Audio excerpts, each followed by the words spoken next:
Her, her Journey to Healing, Reaching Women with a Desperate Cry is an 8-week Zoom seminar in which Kamala and Winston help women to start living their best life by rediscovering the image of God in their life. Kamala, a licensed marriage and family therapist, joins her husband of 16 years, an ordained pastor, to marry the clinical and the spiritual. You will begin living your best life filled with love, joy, and peace. Register at kwministries.net for this life-changing seminar.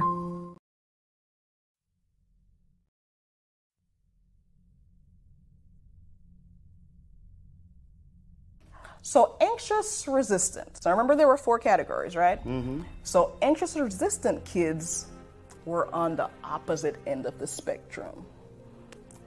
They didn't have a lot of self-confidence. They really clung to their caregivers, whether it's parents. When I say caregivers, I mean parents, grandparents, just old people in their lives who were, really part of that initial bonding experience. For these kids, they tended to have really exaggerated emotional reactions to stuff, but they also kept the distance from their peers. How did this translate into adulthood? That translated into anxious, preoccupied adults. Mm-hmm. And so they've kind of formed less secure bonds with partners and feel really desperate for love and affection.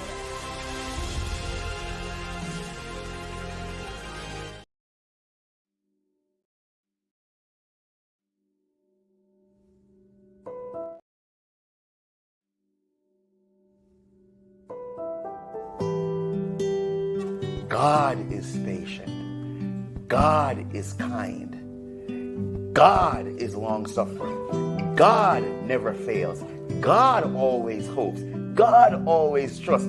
God always perseveres. God doesn't envy. God doesn't boast. God doesn't seek his own, but is always seeking what's best for you. God rejoices in the truth. That's right. God doesn't define love. God demonstrates love.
There's a commercial that used to say, "Don't leave home without it." I think it was MasterCard. And at the end, they would say, you couldn't put a price on it. A price could not be put on what you and your wife did for me this week. And I'm just praying that your ministry will continue to be the blessing to others as it has been to me this week. Just the opening of the eyes, just seeing God's word with a whole different set of lenses, just understanding what is required of us and laying aside the misnomers, the erroneous teachings, the errors, and just accepting who I am in Christ. And no one else could tell me who I am but the Word. Awesome. Yeah. Thank you for hanging out with us all week long. Thank you for being there with us. All right.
Good evening, everyone. Thank you so much for joining us. I see Taryn is already out there saying good night to everybody. We're so grateful that you could join us. Hi, Kamala. Happy pre-anniversary. Happy pre-anniversary. It's a wonderful, wonderful Monday.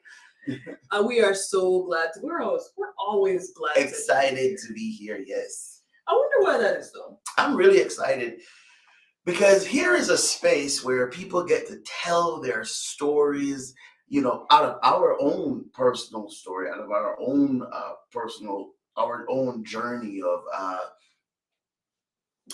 healing, our own journey of going through very challenging times and learning to heal. We've learned that we have a story. We've learned that we have something to share that can inspire others. And over the last 2-3 years, we've learned that so many people have stories that are inspiring and can share.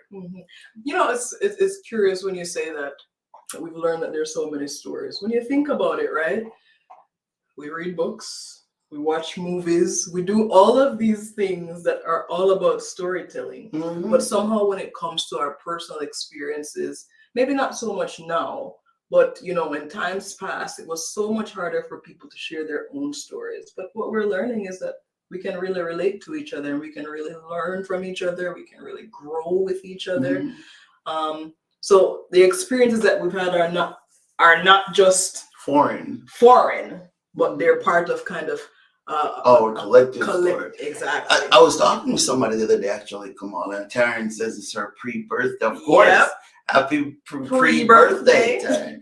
I was talking with someone the other day, and they were pointing out that if we ever take the time to get to know each other, we would find out that we're not all that different.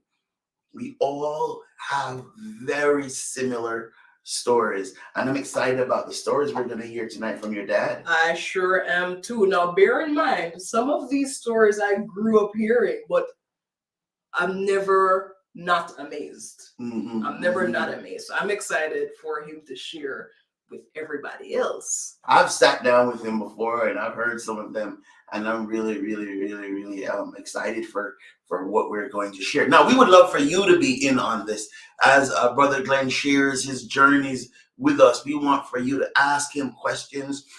We want to give you a nice gift.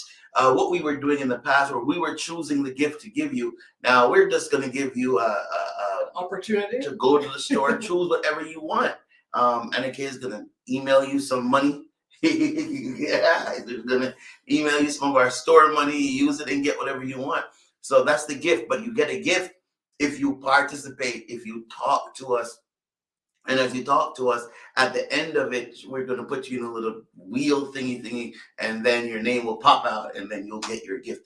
But so we're really excited to have you. We're really excited to have our guest this evening. And Kamala is going to tell you that you don't have to wait for a gift to get one of our stuff. That I am. No, I will say this. Who doesn't love some store credit? So come on, you want to comment, you want to share, you want to ask questions, because that's going to get you into the running. But I do want to encourage people to go ahead and go on the website, www.catoministries.net/shop. It's right there at the bottom of your screen. And what you're going to find there is so much jam-packed of things that you can really experience healing from if you allow yourself to. One of my favorite things on there, and I don't think we've ever talked about this, is the devotional on Ephesians, where we talk about the idea that the devil is not, what he comes with is not real. He doesn't have real power. He doesn't have real he doesn't have real, anything he does is what God allows him to do.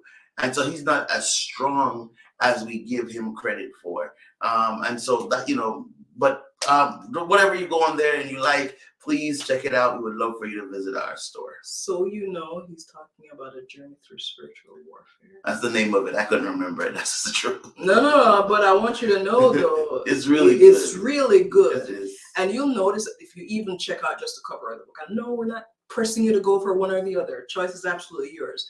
But you'll notice if you look at that cover, there's two images kind of juxtaposition. Is that a word? Yeah. Is that how you would say that? It's scary, and it's a scary. It's a really scary image with a child. Right. That's all I'll say about that. So check it out. It's a really good devotional. Really, really, really, really powerful. So you want to introduce our guest? I do. Our guest this evening is no one else but my wonderful, amazing, loving father, the man who first showed me what it means to be loved. I completely love my dad. My dad has, we've said it already, my dad has an amazing story. The words that come to mind for me, I'm sure he'll have his own words when we bring him in, but this word that comes to mind for me is resilience. And you'll understand what I mean by the time we get to the end of this hour.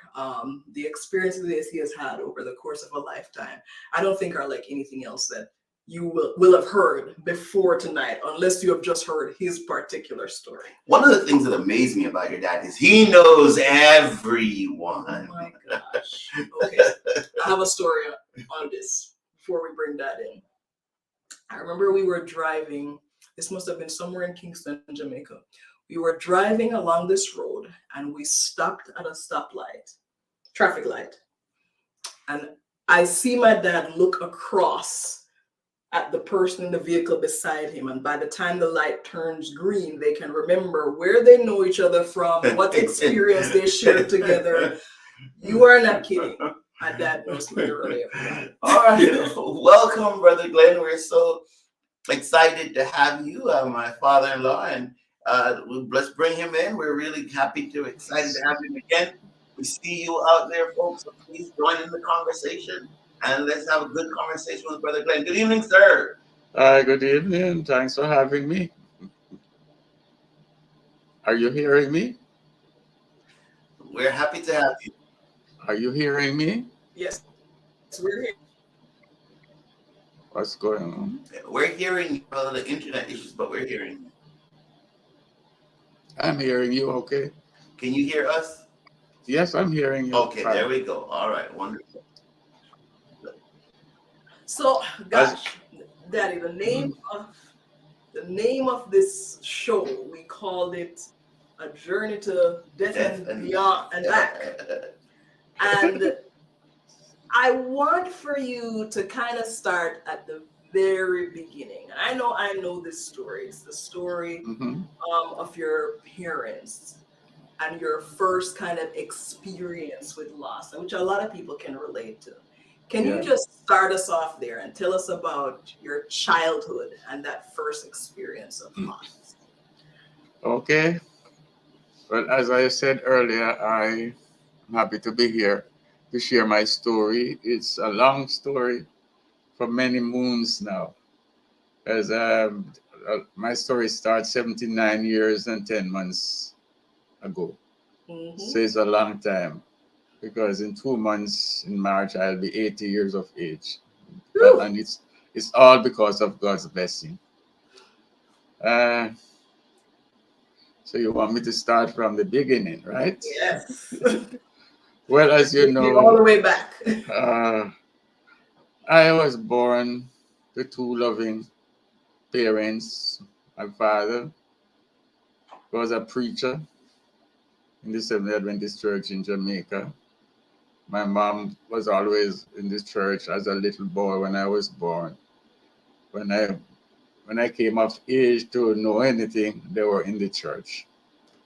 And I started out as a little boy in the church even before going to school. I was very involved in church life. I remember as a little boy, we'd have to wake up like early morning, 4 o'clock, to walk a mile to the church for them to have early morning week of prayer. And then we would walk back home. So I started out very happy in the church with my parents, but my father at some point left and came to the States and lived here because he he was in the army here for some time. I just recently found out, because I didn't know this, that he went up to the rank of a sergeant in the army, and he used to be in Virginia. But what I remember most as a little boy, because there's a lot of things that I was told I did, but I didn't remember them. I lost 2 brothers and a sister before I was old enough to know them. As a little boy, my mom told me that my father, the preacher man in him, his first son was Enoch. He said his children have to be Bible names. So the first son was Enoch Altiman Glenn. And then a second son was born. He was Timothy Augustus Glenn. And then I don't know what, I think it was like about a year and 6 months or so, based on the timeline that I've seen so far. Within 2 years, the both of them died. He got sick and died. Then they had a daughter, and she was Doreen. And then she also died. I don't know what was going on. I think it was like typhoid fever. Something of the sort was going on at the time in Jamaica. They all succumbed to different illness and died as little kids. Wow. Then I was the last one to come on the scene. I was told that when I was about almost 2 years old, I got sick and they rushed me to the hospital. And I almost died too, but there was a doctor that used to be in Jamaica by the name of Dr. Holmes. Noel Holmes used to be the doctor at the Lucy Hospital in Hanover, and he was the one that saved my life. Wow. So I went into the hospital, could not breathe or anything, and whatever it is, he revived me, and I survived. Then my father left, and he was in Jamaica, so I was with my mom. So we were always at church as a little boy. And I started going to, they call it prep school. Those days was infant school. And I used to have my little slate and my pencil. I don't know if anybody remember those days. Let me interrupt you for a quick second, Brother Glenn. So you lost three siblings that you Yes. weren't old enough to know. Yeah. But then also we almost lost you. Yes. From when your mom told you this story, Yeah. did you feel a sense of purpose? Did you feel like there was a reason why out of the four siblings you were spared? As a little boy, then I didn't think. When I got older in life, and when all the other things happened, I started thinking like that. But as a little boy, those things you didn't think about it. We were smart enough yet to understand that. I just knew that I lost my brothers and sisters, my two brothers and my sister. But remember, my mom had a daughter before she met my father, and she by this time now she was married. Okay. And things like that. So it ends up that my mother's first child, which wasn't for my dad, she's Chinese, and then I was the last one for my dad. And so between my sister and myself, we lost three siblings. But as a little boy, I remember when my father came back to Jamaica. Uh, he used to take care of me. He loved me. I couldn't do anything wrong. And he treated me so well. I remember the days when he would go out and buy fish. I used to love fish, fresh fish. And he would go and buy the fish. He's not buying the fish with the bone. He buy the thick fish that you slice. So when he fry the fish, there's no bone to bother me. Those are the things, and when I started going to infant school, I started doing well. I was a bright student. I was doing everything. I was from one class and move up to the next until by the time I was old enough to go to secondary school. I remember, those days they have forms. No, it was class. They started me out in first class in the school, and they removed me after a year from first to third. I passed over second to third. And by the next year, they moved me to fifth. That's how well I was doing. And I remember I was a happy little boy. I was very active in church by then. Started to get active in AY. I started studying the Bible. I could recite Isaiah 55 and all of those things. And, we have Bible class. Those days we had Missionary Volunteer Society. The Adventist Youth. Now we had Missionary Volunteer Society. And we did things like they would take us every Sunday to the beach to learn us to swim. They take us to the garden sometimes to go do gardening. Sometime on Thursday night, we have the girls would have sewing classes, the boys would have cabinet. They teach us different things in the church growing up. So I started there. And everything was going fine. Started in school. I started in this cocoon school, and I was doing well until when I got to a 6+, my father got sick, and I went into the hospital. And I know he was in the hospital for almost 6 months. And as a little boy, I used to take the bus from Dias to Lucy, that's 4 miles away, and would spend the night at the pastor's home. At the time, there was a pastor, Pastor Shirley Green, and I would stay at his home, and then the next morning he would take me up to the hospital, and I would spend many days at the hospital with my father. And he was there, and after a while, they said they couldn't help him, so they sent him home. And he came home, and when I was about 7.5 or somewhere there, he died one Wednesday night. I never forget it. I remember he started having hiccup like from about 4 o'clock in the afternoon, and he was going right up until midnight. So I was lying in the bed with him, and I wouldn't. They could get me out the bed, and my mom wanted me to come out the bed, and I wouldn't. And about 12 o'clock, they came and took me out the bed and put me to another bed for me to sleep. And when I woke the next morning, I run in the room to see my dad. He was tied up on that sheet, everything. Mm. I said, what happened? He passed last night. 1 hour after they took me out the room, he died. Yeah. Daddy, let me pause you right here. I want to ask you something. Because you're 7.5 years old here.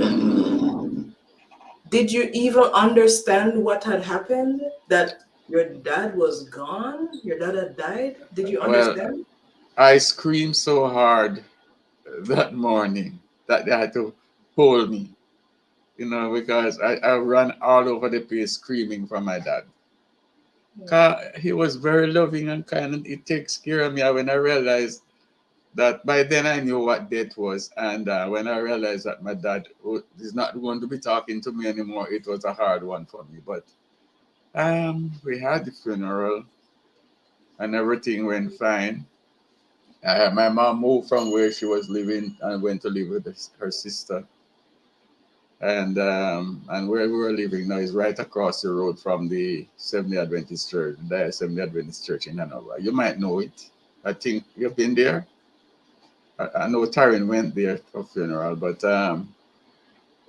so I live with my aunt, my mom and my aunt, and then a year after my father died, my mom got sick and went into the hospital. Turned out that she had cancer.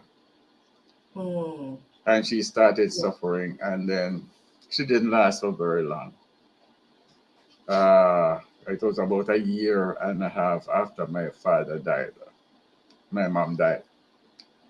So before I So let was me ask, not, before I I was have a 9. question. Mhm. Uh, as you're telling the story now at almost 80 years old, Yeah. um, how are you processing? Because how you would have processed it as a 7 and a 9-year-old child Yeah. is different from how you process it now. How do you process those deaths happening so close? And how do you believe they impacted you throughout your almost 80 years? Well, at first, when after it happens, I was very upset losing both parents at such early age. But then, as I said, I cried for a number of days until I got settled down, and I started back to school. I had stopped going to school when my mom died, and then I started back in school. The question that you asked me, I didn't start to feel that until later on in life. When other things start happening, I start to question what was going on. But I'll get to that. But my mom died by the time I was 8 plus, going on to 9. My mom died. I continued living with my aunt. And by the time I was 10 plus, she went out traveling and met in an accident and she died. Uh, and it was like a joke. Now I was saying, my mom is gone, my daddy's gone. No, my aunt. What's going on? Yeah. Your So brothers and sisters. I didn't at the time. I didn't even remember about my brothers and sisters. I'm trying to process what is happening. So I'm starting by that time. I say, what's going on? Did I do something wrong? Why everybody is just dying around me like that? So it was then after my mom's funeral and everything. I still live at the house with my auntie's daughter, my cousin. And she decided at the point this time now that I was 10 plus that she can't send me to school because she don't have the money. So I'll have to go and learn a trade. At So 10 she years this old. right. So there's a tailor by the name of Tailor Made us living right almost you could walk to his tailor shop. You could stay at the whole house that I was living in and see the tailor shop.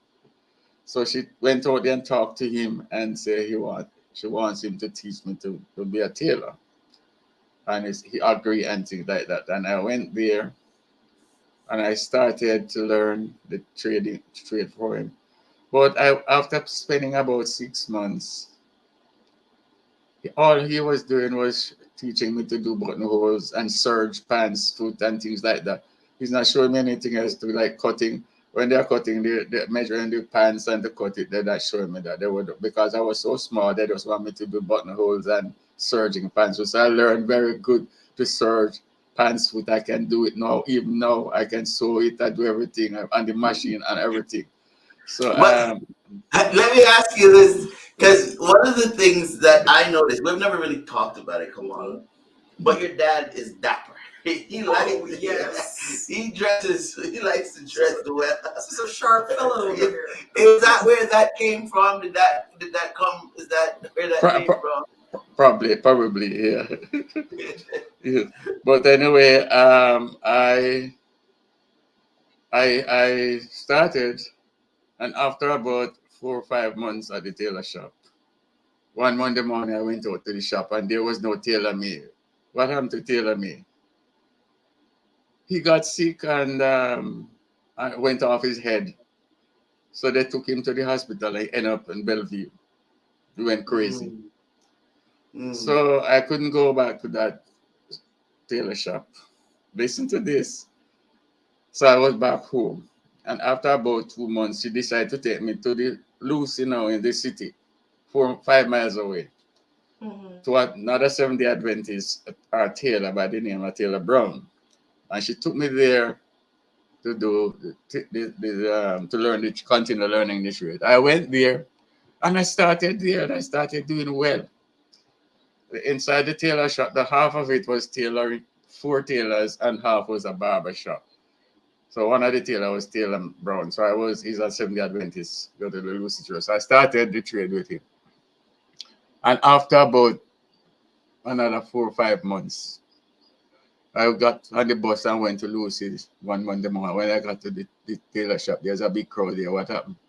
Taylor Brown had a heart attack this Sunday night and died. Oh my gosh. I have to pause you right here, Daddy. Because you're a little bit older at this point. Yeah. And you're still having this experience of people around you dying. Right. What is happening in your mind? Do you remember like what your thought process was? You're in front of Taylor Brown's shop and you're finding out that this person that you've been working with has now died. Well, by this time I was angry because I'm saying, no, this is it. I'm not learning any more trade because everything I do is just something happening. So I refuse to go back. So I would leave my home and I would go to Lucy and I would be out there on the wharf and I would go, the banana boat was in and I would be on the wharf and I'd go on those boats out to the ship. They're taking out the banana to the ship and I would be on it all day. Until one day I went out on this boat and they take the banana and they were coming back in. And just as the boat was turning, making a turn to go around, a 10-foot wave came up. I lifted the boat out of the water and it went up and it was going to capsize. And everybody in the boat jumped to the other side and the boat fell back in the water. And then we continued.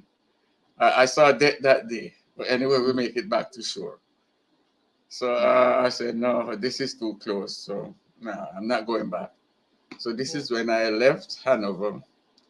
I went to live with my uncle Let me pause you again, Daddy, before you go to Hanover, because we have a question that came up in the comments, and I wanted to ask you this before you move to the next part of this story. So Philetta asked, why was taking children out of school to work so common back in those days? Hi, Dr. Hay, thanks for being with us. Yeah, because at the time, well, my cousin was a dressmaker and she wasn't doing a lot of work. She didn't have a job to go, so she didn't have the money to pay for me to go to school. Although by this time, my sister sent all the books and everything for me to go to school and things like that, but she didn't have money to send to school, and it was all kind of excuses, and she can't afford it. So she said, I must go and learn a trade, and then I can take care of myself.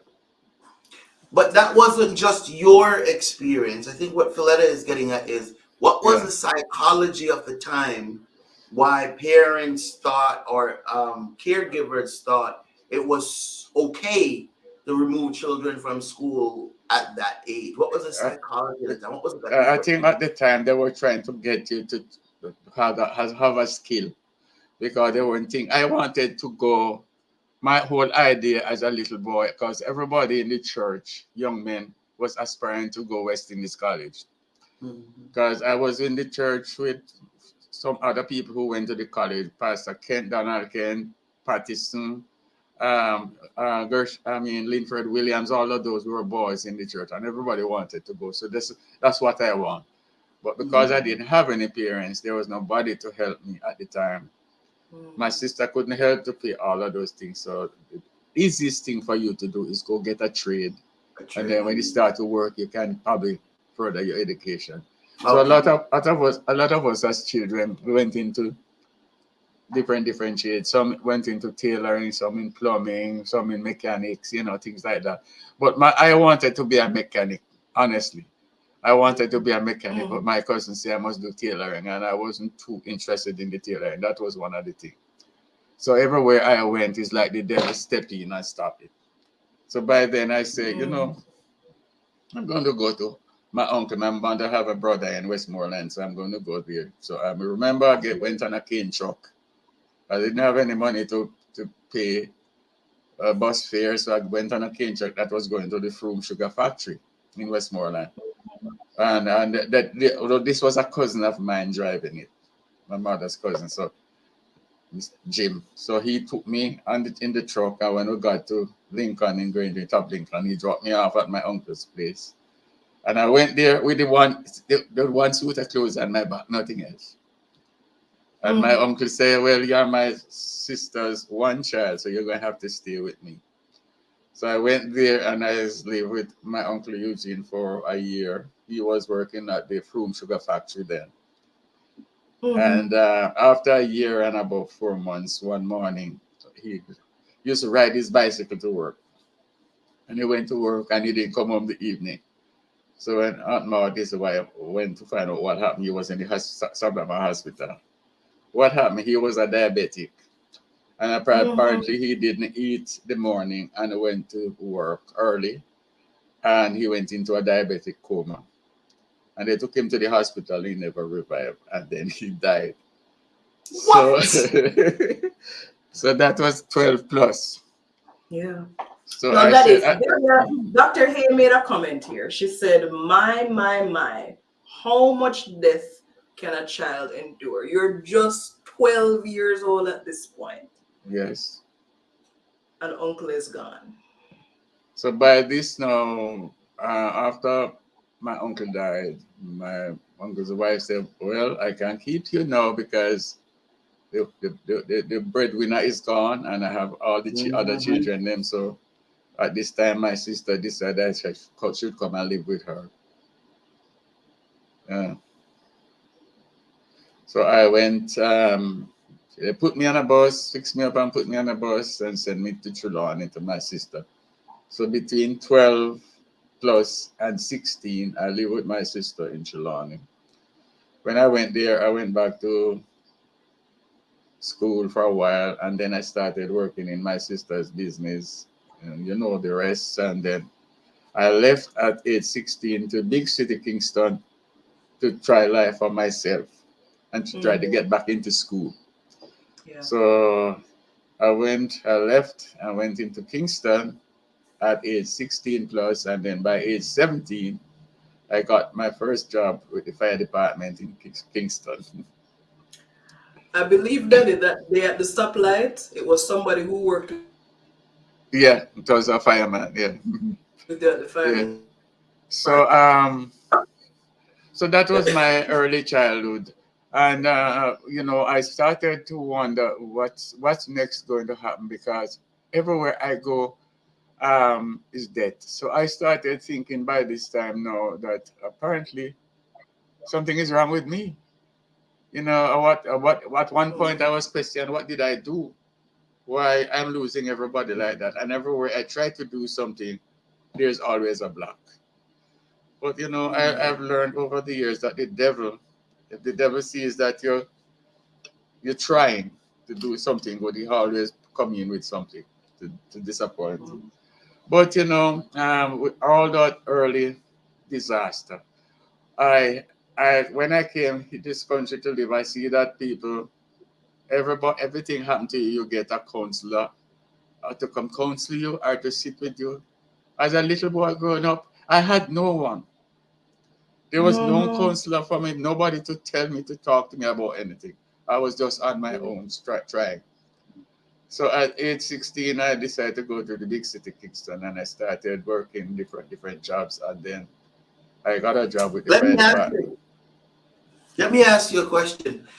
Yeah. Seeing that as a child, there was no one there to talk with you and to, Yeah. ask you about your feelings through this and how these Yeah. traumas were affecting you. Yeah. What would you say to a young person that is experiencing immense loss, a young person that is wondering, and maybe an older person that's wondering, what is it that I did to deserve all of this bad fortune or this bad luck or this? What would you, besides the devil is trying to get you, what would you say to a young person? How would you encourage a young Yeah. person going through a lot I of would trauma? I would say to any young person, when trials come in life, try to do your best to overcome them, but don't go to try to do something bad to make it worse. I've Mm. never gotten myself into any trouble with all the things that was happening to me. I always try. My only goal is to try to do something to help myself with God's help, because there's always a God guiding you. So most of the time, with all of these things happening, I always find myself in church. I always study my Bible. I always be active in the church. So sometimes the church helped as a little boy to cushion some of the blow, because I was always there. And we got involved with other young folks at the church and things like that. Even when I went to live with my sister, I was back in the church at age 16, 14, 15, 16. I was singing in a group. I got involved with young people like myself. And I always look for elderly folks who can give me good advice. I always strive to look for older people, older men, older women who I can get good advice from. Because I've learned as a little boy, you have to be careful of the company you keep. Because sometimes you can meet some bad companies and you think they are good, and they carry you down the wrong path, and then they leave you on your own, and they say they thought you were smart.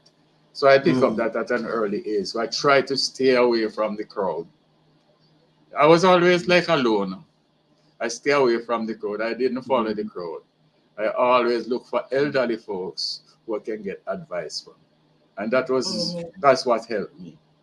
So here's what I heard you say. You said, number one, don't don't sabotage your own life. Don't Right. intentionally do Yeah. stuff that's going to make your situation worse. Worse. Because Right. no matter how bad your situation is, it Yeah. can get worse. Number Can get two, I worse. hear you say that faith played a big part in your Yes. life. And Yeah. even if you didn't completely comprehend, or even if you didn't completely know the God language, you Yeah. knew church language. You knew Yes. church was a safe space. It's a safe And then the space. Yeah. third thing I heard you say is surround yourself, and this goes back to it again every time it keeps coming up. Surround yourself with people that will care for you, with Yeah. positive people, and people that were mature who had already seen certain things in life. Right. I want Yeah. to ask you something here. From what the church did for you, Yeah. would you speak to us as most of us on here, most of us who watch this are people of faith, whether we're Seventh-day Adventists or not. But would you speak to us on here? Would you speak to me as a pastor about the importance, the value of church being a safe space that can be there for pure self? Well, the church is not. Um, immune from problems, but it's much safer than the world because Christ is there. And if we focus on Christ and don't focus, because you're going to the church and you're going to see things that is not right either. Things people might be doing stuff that is not right and things like that. But if you put your focus on Christ, I am saying, I learned this, that men will disappoint you. But if you focus on Christ, you will work together with each other. Somebody will come and say something nasty to you in the church and you ignore it and you pray for them instead of getting into a fuss with them. But we have to be focused, concentrate on why you are there in the church. You're not there for people around. You are there to work with people, but you are there for Christ, by we're looking for Him. He is life eternal. I've learned at an early age that with God, all things are possible. Men will fail you, but if you're conscious and realize why you are there, it's not just to dress up to go to church. There's a meaning why you are there. You're trying to find something. You have lost something and you're trying to find it, and the best way to find it is through Christ. God, He will give you the strength, He will give you the desire, and He will take you where no man else can take you. And I've proven that over the years because I've been to places that I didn't dream that I would be there. And sometimes I have to pinch myself and say, how did this happen? You know, a little boy losing all of these debts around and end up sitting around table with the Governor General of Jamaica, having dinner, sitting with the Prime Minister at the time having dinner. How did this happen? You know, it's amazing. But to this day, I say focus on Christ in the best way you can. Though I'll tell you this. Even when I went to Kingston and started working with the fire department, at one point I wasn't going to church. Because as a teenager, I said, you know, all of these things happened to me and I was in church all this while. What's the other side look like? I didn't go to any other church, but I wasn't in church on Sabbath. And Sabbath I would be home sleeping, you know, and things like that. And I started to get involved in sports. And I started to play cricket. I started to get involved in all kind of athletic things. I was working with the fire department now, playing for the fire department. And this is where the next leg of the story will start. Let me pause right here for just a second. I just want to go back to a couple of comments to kind of continue to engage the people who are commenting. There were two comments that came from Desiree Glenn. One was going back to the question that was asked about, you know, why did parents and caregivers, you know, send kids out to work instead of going to school? And she said this: the culture continues even today, except to a lesser extent, the aim to help financially, most often one parent family. Yeah. Then Dr. Hay was commenting on, you know, how you responded to going through those experiences in your life, and you know what part your faith played. And she said that's awesome because it'd be so easy to give up. Your upbringing equipped you to deal with the trauma you experienced. And then the last comment from Desiree, hi mom, is true. And this is where she was commenting on what you said about not staying focused. So she says you have to know why you're there and don't allow the negatives to distract you. And somebody wanted to know if they both died. Yes, Philetta, both his parents died, and both the tailors, the people that he was being apprenticed with died also. So now take us to the second leg.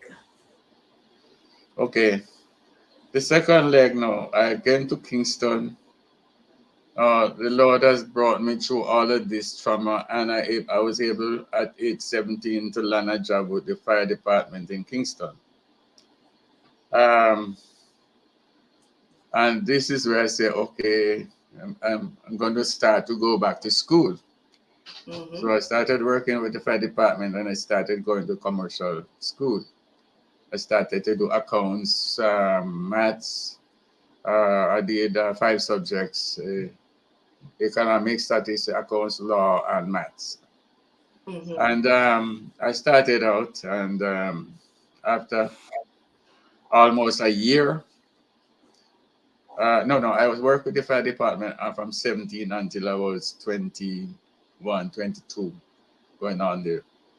And then I started going to school on and off until the September 1966, it's 30th of September. The October I was supposed to do my exam. And because I was involved in sports, they had this year, I was going to school, working, doing everything right. Started studying in the fire department to be an officer, get out some books from England, officer's manual, and started to read them up and things like that to become an officer in the fire department. But my mind was set for that. But the devil wouldn't have it. So we had a sports. Every year in Jamaica at the time, they would have what they call Youth Club Week. And at the end of the week, they had a youth club ball the Saturday night, and they would crown the boy and girl of the year. So that year, 1966, the ball was at Windsor Hotel the Saturday night. But for some strange reason, although I was part of the sports club, I didn't want to go. So instead of finding myself in some church or the other, I went down to Spanish Town Road this Saturday morning, got up early, took the bus down to Spanish Town Road. I had a friend who had a variety store. So I went down there and they had a room upstairs, this store. And I went down there and I decided, they said, "What you doing here?" I said, "And I have some friends with me at the fire department, and they're going to St. Anne's for this ball tonight, and I don't really want to go. I don't feel like traveling. So I come down here to hang out the day. So I went upstairs, went in a cot, I went to sleep. So I was there from about 9 o'clock sleeping until about 12:30. The gentleman for the store came and called me and said, "Mr. Glenn, wake up, man, come here. I need for you to go somewhere with me." I said, "Where?" So I wanted to go downtown Princess Street to pick up something. But on Saturdays, when you go down there, you can't get anywhere to park. So I want you to come with me. And when I get to where I'm going, you take my van and drive it around, go Harbour Street, come back up King Street, and come around Parade and come back down Princess Street. So by the time you get back down, I would get through where I'm going, and then we just go back to the store. So I agreed to do that. So I went with him down to Princess Street. Mark, I was supposed to be in church, But I went in down Princess Street. So I drove and I stopped where he was going. True to fact, there was no place to park. So I drove down to Harbour Street, went around, came up King Street, driving slowly, giving him time until I got back around Parade, went back down Princess Street. When I got down to the store where he was ready. So he jumped in the van and I'm driving now to go back to his store. I went back the same route, came back up Parade, went on Spanish Town Road. As soon as I turned Spanish Town Road, a car was coming in the opposite direction. And I hear my name, "Glenn, Mr. Glenn, where are you? We've been looking for you from morning." When I look, it's the same people that was going to St. Anne's from the sports club that I didn't want them to see me. So I said to my friend, I said, "You see what you caused now, man? You take me out of the place and let the people them find me. They've been up and down looking for me because they wanted me to go because I was part of the sports club." I said, since I can't hide anymore, so I just go. So I came out the van and he went back to his store and I went in the car and I drove and then went to my house, pick up my clothes, and I drove the car down to St. Anne's this Saturday evening. We got down there about 8 o'clock. There was a youth club ball in the night, and it was sponsored by the Governor General at the time, the Governor of Florida Glasgow, and Eddie Siaga was the Minister of Culture. I had a big thing the night. That night I was so uncomfortable. Everybody was there drinking and smoking, and I couldn't take the smoke, and I don't drink. So I started drinking soda. I drink soda until my belly almost burst. I had to be hiding Oh, out. man. But anyway, we had the ball went on and they crowned the boy and girl of the year. So because we were from Kingston now, it was 12 of us, 6 men and 6 girls from Kingston, the sports club. So they put us up at the hotel and we stayed for the night until the next morning. So Mr. Brown, who was a sergeant at the fire department, it was his car. So he said, let's go to the beach. Wake up everybody 6 o'clock. So the 2 cars left the hotel for Puerto Rico, 6 o'clock the Sunday morning. So we went to Puerto Rico and we spent the whole morning there having a good time until 12 o'clock. But he drove the car to the beach. But he was driving kind of erratic and things like that. And I said, I don't like how he's driving in the country road. He's a Kingston man and he doesn't know. I don't want him driving back. So when we got to the beach now, and when we 12 o'clock, we're leaving the beach to come back to the hotel now to leave and come to Kingston. I said, Mr. Brown, I'm going to drive the car because I don't like how you drive it on the road. He said, whose car you think it is? It's my car. So if anything happens, I will take care of the repairs. I'm driving my car. And he went and sat down in the driver's seat. So I went and sat in the front seat and the other 3 guys went to the back. So it was 5 hours in the car. The ladies who went into the second car. So the both cars leave out now. So he started speeding and coming back, and so I wasn't too comfortable. So the last thing I remember is that I sat in the car, rest my head on the seat at the headrest because the car was 1 month old. He bought the car, Aston Cambridge Mark II from England.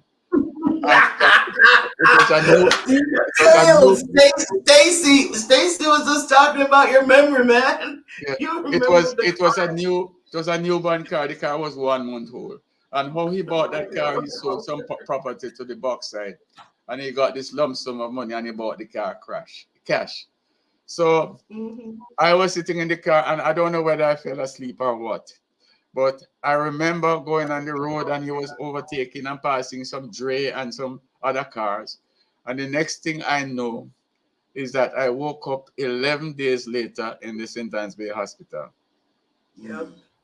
And I was told that just before you get up into the town of St. Anne's Bay, as you pass Columbus Hospital on the right, there was a retaining wall on the left, and the car ran into the retaining wall at 85 miles an hour.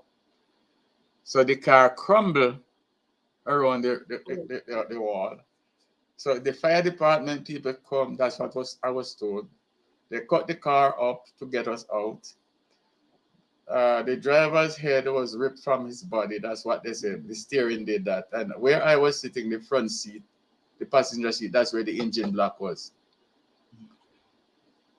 The engine block was completely in the body of the car. So when they took me out, and the driver, they took us to the morgue. And then the 3 people in the back seat, they took them to the hospital.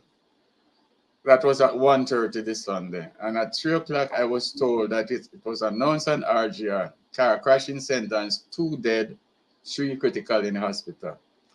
I didn't know all of that. I was told that later on in life. And you were one of the dead. I was one of the dead. But they just didn't call my name because they said they wanted to contact families first. But it was on the air.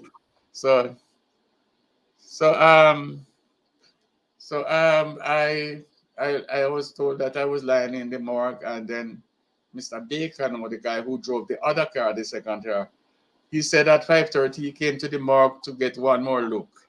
And then he looked and he said, but he could look at the driver because his head was ripped from his body. But he said, I was just crumbled on the other side. So he went and touched my body and he said, wait a minute, but this man's body is warm. If he died from 1:30, he should be cool by now. So I heard he ran out the morgue, cursing and swearing, and say, one of the men is still alive. Why you put him in the morgue? So they came and checked and found that life was in my body. But to this day, all I can say, God came down and touched my body and breathed. Yes, Lord.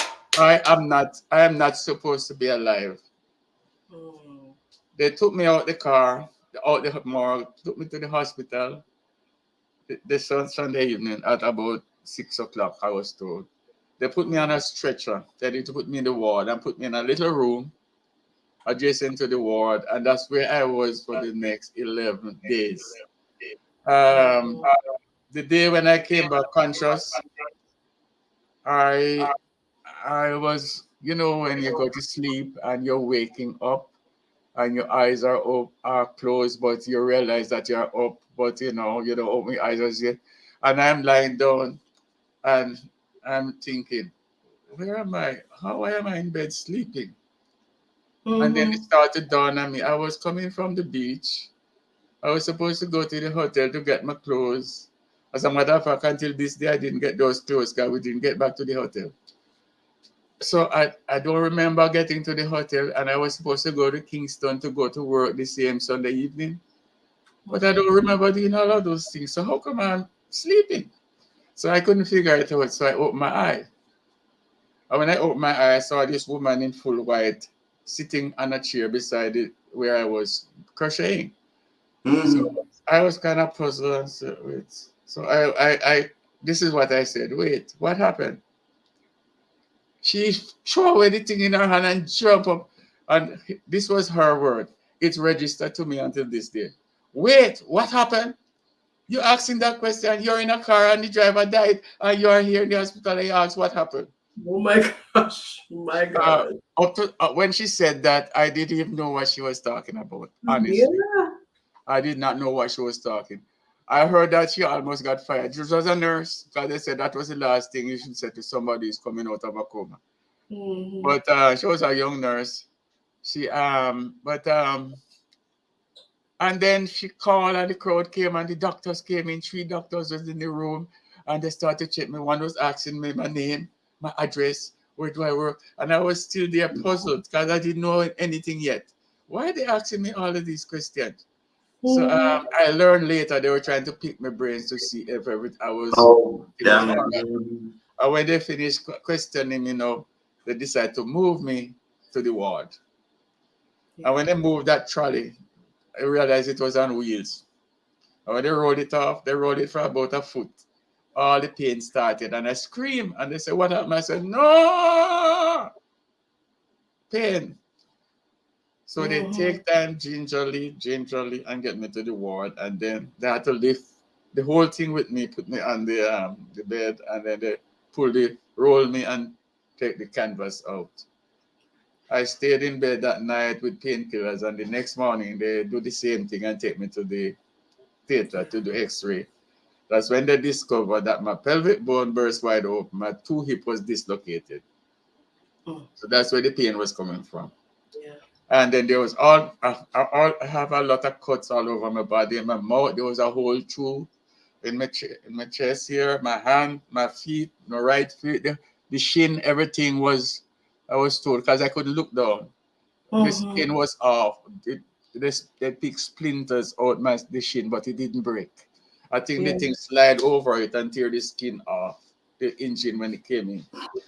So I spent a couple months in the hospital until my family got me transferred from St. Anne's Bay to Spaldings, and that's where I was. And then when I left the wheelchair about 4 or 5 months later, I left in a when I left the hospital, I was in a wheelchair. I couldn't stand, I couldn't walk, and thing. But God brought me back with almost 5 years of physiotherapy and everything. I am here. And, I had to resign from the fire department because I couldn't go back to work after that accident. Yeah. So after a lot of physiotherapy and things like this, I survived. Yeah. But it didn't stop there, but there's more, but I think the time is gone. Listen, let me tell you about some of these comments that you have been getting as you have been going through. The title of the book, Vivian, you're gonna hold it. I'm going all the way back. Okay, Dr. Hayes says you need to write a book. Yeah. There were many comments about the Mark II, but here are a couple of things that I think, No, the title of the book. The title the title of the book. Here are your book titles. From Death to Life, Living with Death. Yeah. Stacey said as well. Keep telling your story. Keep telling your story for God's glory. God saved you, Uncle Glenn. Yeah. The letter said this, I love your words. You're making me smile because I'm hearing my grandparents. And then she says, we're going to need more time for the story. To God be the glory. Dr. Hayes says, part 2 for sure. And Daddy, I agree with them. Despite the fact that I've heard a lot of these stories growing up, it's like the first time every time you tell the story because it's so amazing what God has done for you. You started out by saying when you think of his life, you think of resilience. Yes. And I think we have seen that word, that theme over and over again, from losing all the loved ones at such a tender age, to losing school because he was doing so well in school, then to losing the opportunity, not to be given the opportunity to learn how to tailor properly, then to lose that tailor, and then to be sent to another person, to lose that person, and to lose the aunt that he was living with, then to be sent, and it was just a resilience. Just one little caveat. One thing, after my accident, when I was going through physiotherapy and thing, one of my doctors said, Mr. Glenn, there's a possibility that if you should live to get married, you might not be able to father children because of the damage that you got. So my children are my miracles. To God be the glory. So I can say the Lord has been with me right through because that's the only way I make it. It's not on my own. And thing. But as I said, there's a lot more, so you will have to have a second part. For sure. I want to say I want to say this.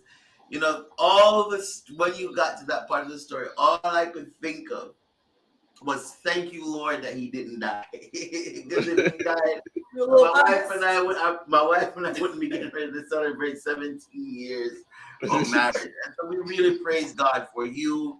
We praise God for your story. We praise God for you sharing it with us. We really praise God for you. Well, we've had comments. So resilience, strength, determination, tenacity, fortitude, strength, all wrapped up together. God declared that it was a lie. Hello, children. Amen. Amen. Amen. So let's see, Anna Kay, who is the winner tonight? Brother Glenn, thank you so very much for sharing your story with us. We're so grateful that you took the time to share with us your story of resilience. And I think what I'm hearing, I'm holding Kamala's hands. What I'm hearing, what I'm walking away from this with is, Winston, regardless of what happens to you, bounce back. And I hope all of us here bounce back. Come back. Like with Joseph in Egypt. Sometimes things, when the devil tries to do things to you bad, the Lord work it out the other way. That's right. Good. That's right. Who's our winner, Anna Kay? Thanks for having me. No, we thank you for coming. All right, the wheel is going. We've had a lot of great comments tonight. As a reminder, what you're winning tonight is store credit. So you can go into the store. Philetta, you are our winner. So go right into kwministries.net/claim your prize. What? You remember it by heart? Man. Put in your information and then you will get contacted with information about how you will be able to redeem your store credit. You get to go in the store and pick anything you want, Philetta, anything. And you'll get your store credit to go towards it. Thank you so very much, everyone, for hanging out with us tonight. We're so grateful for you commenting. Again, Father, thank you so much for accepting our invitation. We've been wanting to do this for a very, very long time, but we wanted to do it at the right time. And I think we could do some inspiration to start this year where 10 people just got killed in California, 2 people got killed, 2 students got killed in Des Moines, a 6-year-old shot the teacher. This year has just started out. Yeah. I think some inspiration tonight was good. Have a wonderful night, everybody. Thanks for coming. All right. Thank you.